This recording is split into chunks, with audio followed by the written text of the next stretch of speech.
no fim do terceiro mês, depois que os israelitas haviam saído da terra do Egito, naquele mesmo dia chegaram ao deserto do Sinai.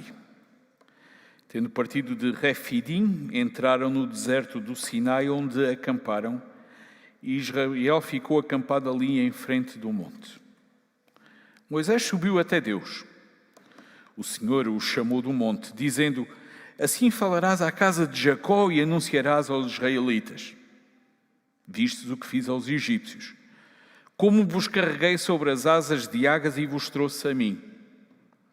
Agora, portanto, se ouvires atentamente a minha voz e guardares a minha aliança, sereis a minha propriedade exclusiva dentre todos os povos, porque toda a terra é minha.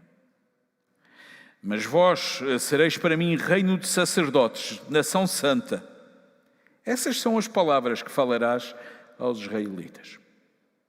Moisés voltou e, tendo convocado os anciãos do povo, expôs diante deles todas as palavras que o Senhor lhes havia ordenado. E todo o povo respondeu de comum acordo: faremos tudo o que o Senhor falou. Faremos tudo o que o Senhor falou. E Moisés relatou ao Senhor as palavras do povo. Acabei de ler Êxodo capítulo 19, versículo 1 até ao versículo 8. Ainda não tinha passado muito tempo. A viagem do Egito até ao Sinai tinha demorado 3 meses. E quando nós falamos 3 meses, se calhar em tempos de férias em que pensamos em ir para algum lado com filhos, bagagens, uma viagem de 3 horas já custa tanto, uma viagem de 3 meses quanto deverá custado. Mas eu disse que não tinha demorado muito, apenas 3 meses. Nós sabemos que a viagem vai demorar 40 anos. Eles não sabiam, mas nós já sabemos. Por isso podemos dizer que só passaram 3 meses. Eu acredito que provavelmente eles diriam: já passaram 3 meses. Eu confesso, enquanto estava a preparar esta história e a pensar sobre os 3 meses, eu lembrei-me daquela cena do Shrek, em que eles perguntam: are we there yet? Há alturas em que nós queremos lá chegar, já lá estamos. Eles ainda não estavam lá. O povo estava acampado. O versículo 3 diz-nos que Moisés subiu a Deus. E eu creio que esta é uma frase fantástica. Moisés subiu a Deus. É algo único, certamente. Se hoje nós ouvíssemos que alguém subiu até Deus, provavelmente pensaríamos que a pessoa teria morrido. Mas Moisés foi ter com Deus sem morrer. Na realidade, Moisés já não era a primeira vez que subia até Deus. Na sarça ardente, Moisés viu o Senhor. Nas pragas, Moisés viu o Senhor. Ao passar pelo Mar Vermelho, Moisés viu o Senhor. E eu estou certo que em várias situações nestes 3 meses anteriores, até chegar de frente ali ao monte, Moisés devia ter visto o Senhor várias vezes. Não encontramos nenhum lugar onde Deus o tenha chamado. Mas ele assume este propósito. Moisés sobe até Deus e parece que depois o Senhor o chama. E o Senhor o chama. Ele toma a iniciativa de ir ao encontro de Deus e o Senhor o chama. Ele tinha como propósito estar com Deus. Podemos imaginar o que terá levado um homem, depois de caminhar 30 dias no deserto, um homem com mais de 80 anos, subir ao monte. Moisés diria: eu subo porque quero estar com Deus. Este era o motivo dele, esta era a motivação dele. Eu quero estar com Deus. Permitam-me esta noite: que esforço temos nós feito para estarmos com Deus? Que cansaços nos tenham impedido de irmos à presença de Deus? É interessante, Moisés queria estar com Deus e entendemos pelo texto que Deus também queria se encontrar com Moisés. Apesar de Moisés ir a caminho, o versículo 3 diz que Deus o chamou. E eu creio que se vos perguntar esta noite: achas que Deus quer falar consigo? Achas que Deus quer falar contigo? Certamente nós vamos dizer, eu creio que sim. A pergunta que se coloca é se nós queremos falar com Ele. Creio que ainda hoje Deus recebe todos aqueles que o buscam, todos aqueles que o procuram de verdade. Infelizmente, por vezes eu tenho outras prioridades. Infelizmente, por vezes nós temos outras prioridades. Mas tal como no tempo de Moisés, Deus quer comunicar. O nosso Deus é um Deus comunicador. Jesus, enquanto esteve conosco, deixou-nos o exemplo de várias vezes também ele subir ao monte. Ele ia para estar com Deus. Sabem, nós vivemos num pedaço bonito de terra, onde nós podemos ver vários montes aqui à nossa volta. Temos um privilégio bem maior do que Moisés. Nós não precisamos de andar 3 meses, nem depois subir ao monte para nos encontrarmos com Deus. O esforço que nos é pedido é bem menor. O problema, se nos falta um encontro, é de vontade. Por vezes, não nos apetece. Falando com sinceridade na prática, muitas vezes nós não queremos cantar com Deus. Cantamos que sim, cantamos que é bom, cantamos que nada se compara a estar com Deus, mas perdemos oportunidades na igreja e em casa de estarmos com o Senhor. Se realmente é tão bom estar com Deus, se Deus está aqui, permitam-me, porque temos alguns lugares vazios. Onde está a igreja? No início da conversa, no versículo 3, Deus disse: falarás à casa de Jacó, anunciarás aos israelitas, ou em outras traduções, aos filhos de Israel. Sabem, eu creio que é deliciosa a forma como Deus está a comunicar com Moisés. Deus vai buscar o patriarca, e eu creio que Ele não o faz à toa. Há significado por trás de cada uma das palavras do Senhor Deus. Deus podia ter dito, fala ao povo, ou poderia ter dito, vai falar com os antigos escravos de Faraó, mas não. Deus vai falar sobre a casa de Jacó, como que recordando relacionamentos passados, mais do que isso, talvez promessas que foram feitas então. Ele estava a resgatar um povo conforme tinha dito em Gênesis. De acordo com o plano que ele então partilhou, as coisas assim estavam a acontecer.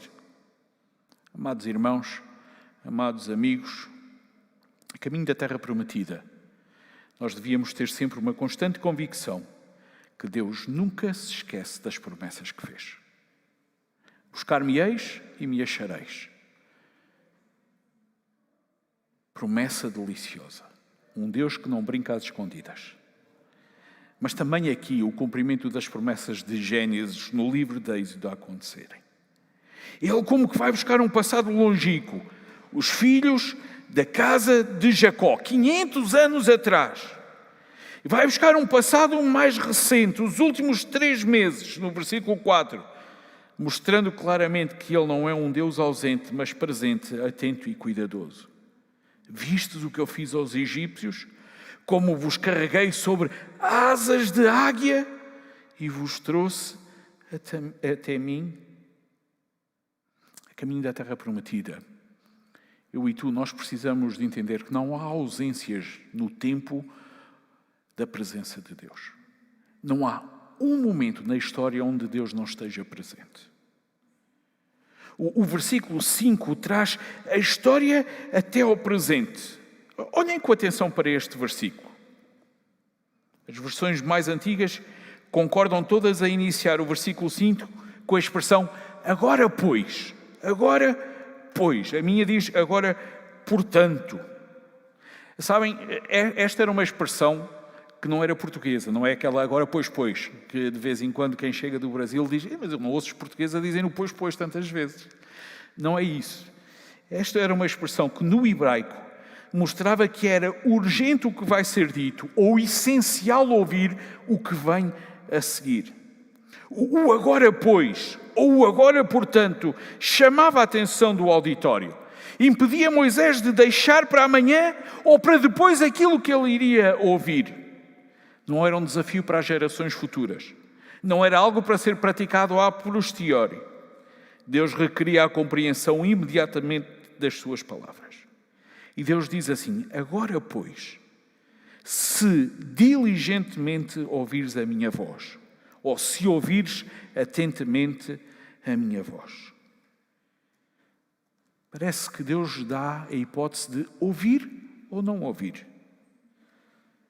A atitude correta certamente seria ouvir. Este é o desejo de Deus. Se tu ouvires, na realidade, mais do que ouvir, a forma como esta frase está a ser construída, ela implica não apenas um ouvir de escutar, mas um ouvir de obediência. Não apenas uma consciência mental de som, eu estou a ouvir, mas de percepção, eu estou a entender. Sabem, há alturas em que nós conseguimos ouvir pessoas, mas não sabemos o que elas nos estão a dizer. Eu ouço passos, mas não sabemos quem é que vem lá. Agora Deus dizia: se diligentemente ou atentamente ouvires a minha voz, e reparem no "e" que aí aparece no texto, e guardares a minha aliança. Curiosa esta expressão, guardares a minha aliança. Hoje diríamos: Deus tirou uma aliança, olhou para Moisés e diz: guarda esta aliança. Não é isto que está aqui a acontecer. O nosso Deus é um Deus de alianças. A Bíblia descreve o relacionamento entre Deus e o seu povo em termos de aliança, ou pacto ou concerto em outros lugares. Este é um termo que aparece desde Gênesis capítulo 6, versículo 18. O que era uma aliança? Ao fim e ao cabo, uma aliança era um acordo solene, negociado ou não, em alguns casos ele era imposto unilateralmente, que ligavam duas ou mais partes umas às outras em relações permanentes, definidas, com promessas específicas, com reivindicações e obrigações para ambos os lados. O nosso Deus, ele sempre procurou fazer alianças. Até aqui ele já tinha feito com Adão. Depois de Adão, ele fez com Noé. Depois de Noé, ele fez com Abraão. Renovou com Isaac. Falou dela com Jacó. Já agora com Moisés também. Mais adiante nós sabemos que vai fazer uma aliança com Davi e finalmente, através do sangue do Senhor Jesus Cristo, nós temos a última e derradeira aliança. Depois nós podemos falar um pouco mais sobre alianças. Hoje o que eu gostava que tu e eu, que nós pudéssemos compreender, é que há uma condicional neste texto. Se, que obriga o ouvinte a ouvir e a guardar, a atentar e a obedecer. Mas é importante esta condicional. Se, então alguma coisa vai acontecer. Perguntamos ao texto qual é a consequência se houver realmente audição e prática, se houver entendimento. O final do versículo 5, o início do versículo 6, ajuda-nos a compreender. Então, diz o texto, sereis a minha propriedade peculiar dentre todos os povos, ou sobre todos os povos, conforme outras traduções poderão dizer, porque toda a terra é minha. E vós me sereis um reino sacerdotal e o povo santo. Que frases mais ricas esta que o Senhor Deus está aqui a dizer. Deus, ao fim e ao cabo, ele declara-se como Senhor sobre toda a terra. Do Senhor é a terra e a sua plenitude. O mundo e todos os que nele habitam concorda com o que está aqui a ser dito. Mas nela ele agora vai ter uma propriedade peculiar ou exclusiva, que é o que significa a palavra, como que se fosse um tesouro, uma riqueza. Todas as nações pertencem a Deus. Mas Israel, daqui em diante, se ouvisse e obedecesse, ocuparia um lugar de privilégio especial, mas também de enorme responsabilidade. É interessante, normalmente as pessoas pensam Israel é o povo de Deus, ponto final. E esquecem-se que há uma condicional quando Deus começa a fazer esta aliança. Israel era para ser a propriedade especial de Deus, mas eu creio, infelizmente eu digo, que com o passar dos anos, as coisas não vão ser tão agradáveis como deveriam ser. E mais adiante, quando vêm os profetas, nós vamos ouvir várias vezes a expressão o remanescente fiel. O remanescente fiel. Havia uma condicional para serem povo de Deus, reino sacerdotal, povo santo, que era audição e obediência. Talvez estas características que estão aqui a ser mencionadas, e sobre as quais eu não vou entrar em muito pormenor, nos façam lembrar em parte um pouco das expressões que o apóstolo Pedro utilizou lá em 1 Pedro capítulo 2, versículo 9. E a verdade é que Pedro vai utilizar estas mesmas expressões que Deus utiliza aqui para o seu povo, então falando para a igreja. Será que lá em 1 Pedro havia alguma condicional?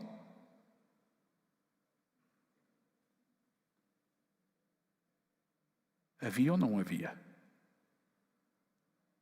Se ficastes na dúvida, eu encorajo-te esta noite, antes de dormires ou amanhã, volta a 1 Pedro, capítulo 1, versículo 9, capítulo 2, versículo 9, e relê se há uma condicional para a igreja.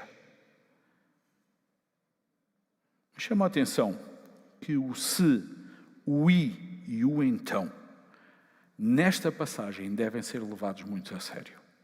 Se isto, e isto, então isto. Na realidade, em toda a Bíblia, os ses, os is e os entãos, eu creio que devem ser levados a sério. Ouvir e guardar, obedecer e ouvir. Então, bênção. Gostava de chamar a atenção para outro aspecto. Notem que do versículo 3 até o versículo 6 é sempre Deus quem vai falar. No versículo 7, Moisés já estava a partir. Curioso que nesta secção nós não vemos Moisés a falar lá no monte. Poderíamos dizer que foi ele quem teve a iniciativa de ir à presença de Deus. E quando chega lá, fica caladinho. Nem pio se relata.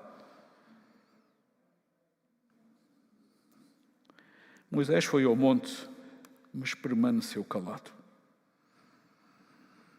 Sabem, muitas vezes o nosso tempo de oração é um monólogo em que nós falamos e Deus ouve. Quando há alturas em que nós devíamos estar quietos e sossegados em silêncio na presença de Deus, mais a ouvir do que a falar.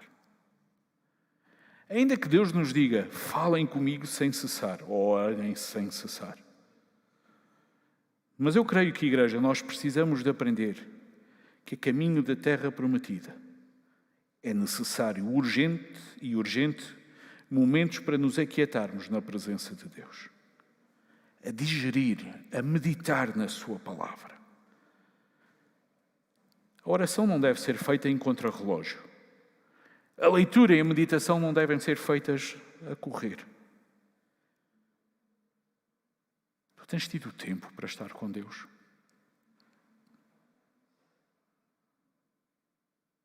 Em silêncio? A tentares ouvir a voz de Deus? A refletires na sua palavra?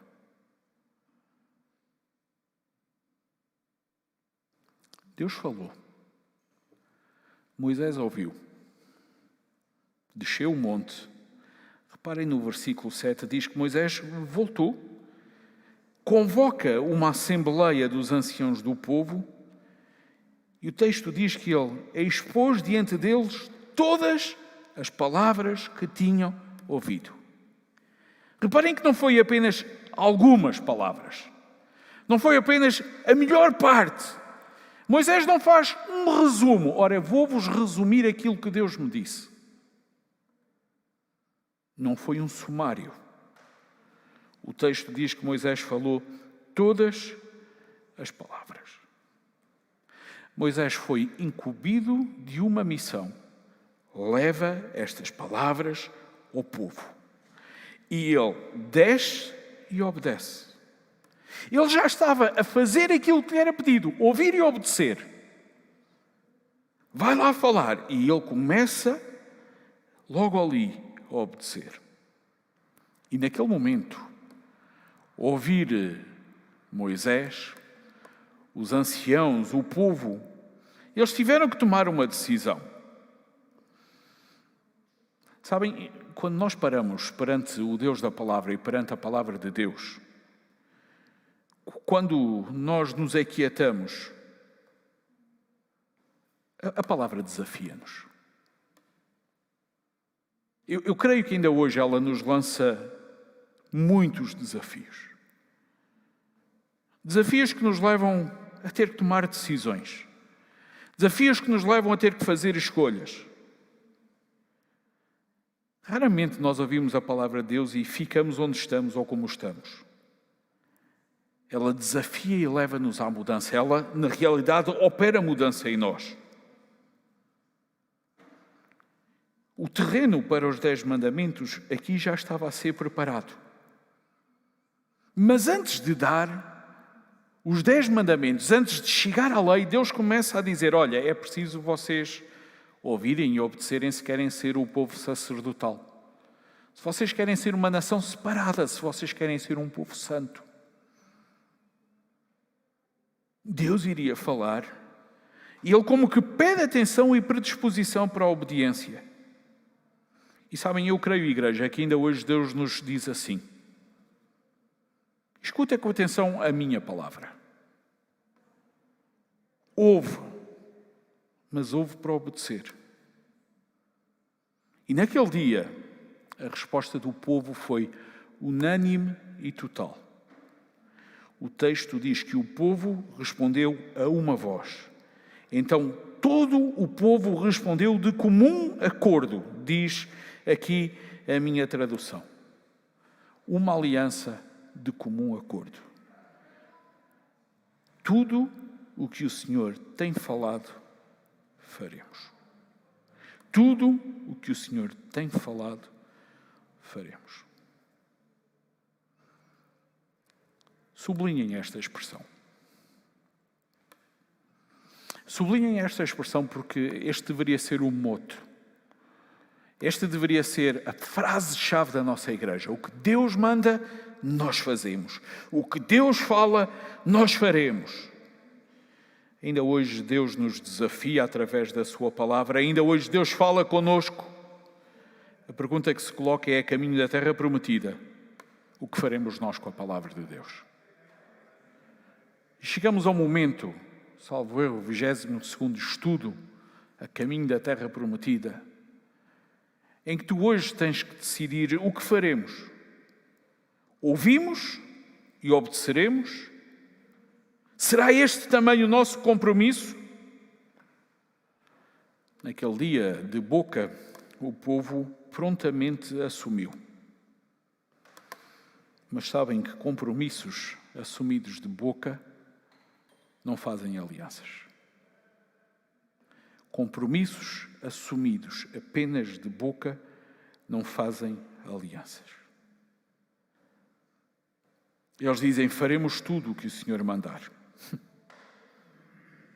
Em breve vem a primeira versão dos 10 mandamentos e nós sabemos que é a primeira versão porque algo de errado o povo começou a fazer. 3 meses tornam-se 40 anos. 3 meses passam a 4 décadas.